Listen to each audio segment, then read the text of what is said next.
As long as I'm President of the United States, Iran will never be allowed to have a nuclear weapon. Good morning. I'm pleased to inform you the American people should be extremely grateful and happy. No Americans were harmed in last night's attack by the Iranian regime. We suffered no casualties. All of our soldiers are safe, and only minimal damage was sustained at our military bases.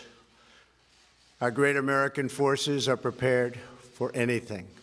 Iran appears to be standing down, which is a good thing for all parties concerned and a very good thing for the world. No American or Iraqi lives were lost because of the precautions taken, the dispersal of forces, and an early warning system that worked very well. I salute the incredible skill and courage of America's men and women in uniform. For far too long, all the way back to 1979 to be exact, nations have tolerated Iran's destructive and destabilizing behavior in the Middle East and beyond. Those days are over. Iran has been the leading sponsor of terrorism, and their pursuit of nuclear weapons threatens the civilized world. We will never let that happen. Last week, we took decisive action to stop a ruthless terrorist from threatening American lives. At my direction, the United States military eliminated the world's top terrorist, Qasem Soleimani. As the head of the Quds Force, Soleimani was personally responsible for some of the absolutely worst atrocities. He trained terrorist armies, including Hezbollah, launching terrorist strikes against civilian targets. He fueled bloody civil wars all across the region.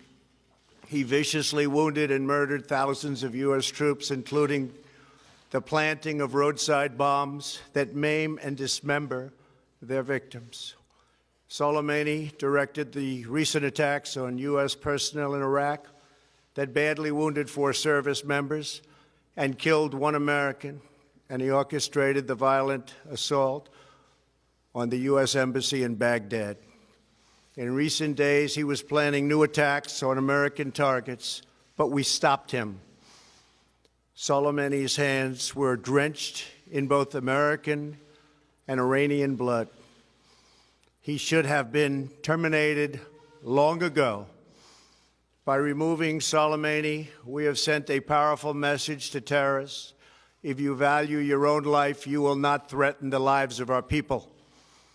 As we continue to evaluate options in response to Iranian aggression, the United States will immediately impose additional punishing economic sanctions on the Iranian regime.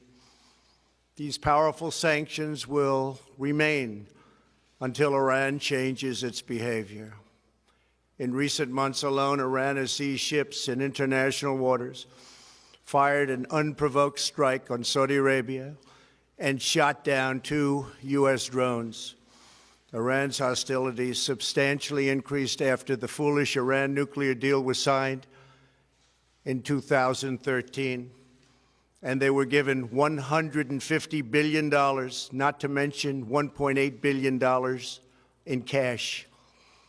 Instead of saying thank you to the United States, they chanted death to America. In fact, they chanted death to America the day the agreement was signed. Then Iran went on a terror spree, funded by the money from the deal, and created hell in Yemen, Syria, Lebanon, Afghanistan, and Iraq. The missiles fired last night at us and our allies were paid for with the funds made available by the last administration. The regime also greatly tightened the reins on their own country, even recently killing 1,500 people at the many protests that are taking place all throughout Iran. The very defective JCPOA expires shortly anyway and gives Iran a clear and quick path to nuclear breakout. Iran must abandon its nuclear ambitions and end its support for terrorism. The time has come for the United Kingdom, Germany, France, Russia, and China to recognize this reality. They must now break away from the remnants of the Iran deal, or JCPOA. And we must all work together toward making a deal with Iran that makes the world a safer and more peaceful place. We must also make a deal that allows Iran to thrive and prosper and take advantage of its enormous untapped potential. Iran can be a great country. Peace and stability cannot prevail in the Middle East as long as Iran continues to foment violence, unrest, hatred, and war. The civilized world must send a clear and unified message to the Iranian regime. Your campaign of terror, murder, mayhem will not be tolerated any longer. It will not be allowed to go forward. Today, I am going to ask NATO to become much more involved in the Middle East process. Over the last 3 years, under my leadership, our economy is stronger than ever before, and America has achieved energy independence. These historic accomplishments change our strategic priorities. These are accomplishments that nobody thought were possible. And options in the Middle East became available. We are now the #1 producer of oil and natural gas anywhere in the world. We are independent, and we do not need Middle East oil. The American military has been completely rebuilt under my administration at a cost of $2.5 trillion. U.S. armed forces are stronger than ever before. Our missiles are big, powerful, accurate, lethal, and fast. Under construction are many hypersonic missiles.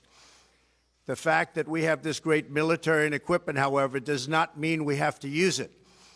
We do not want to use it.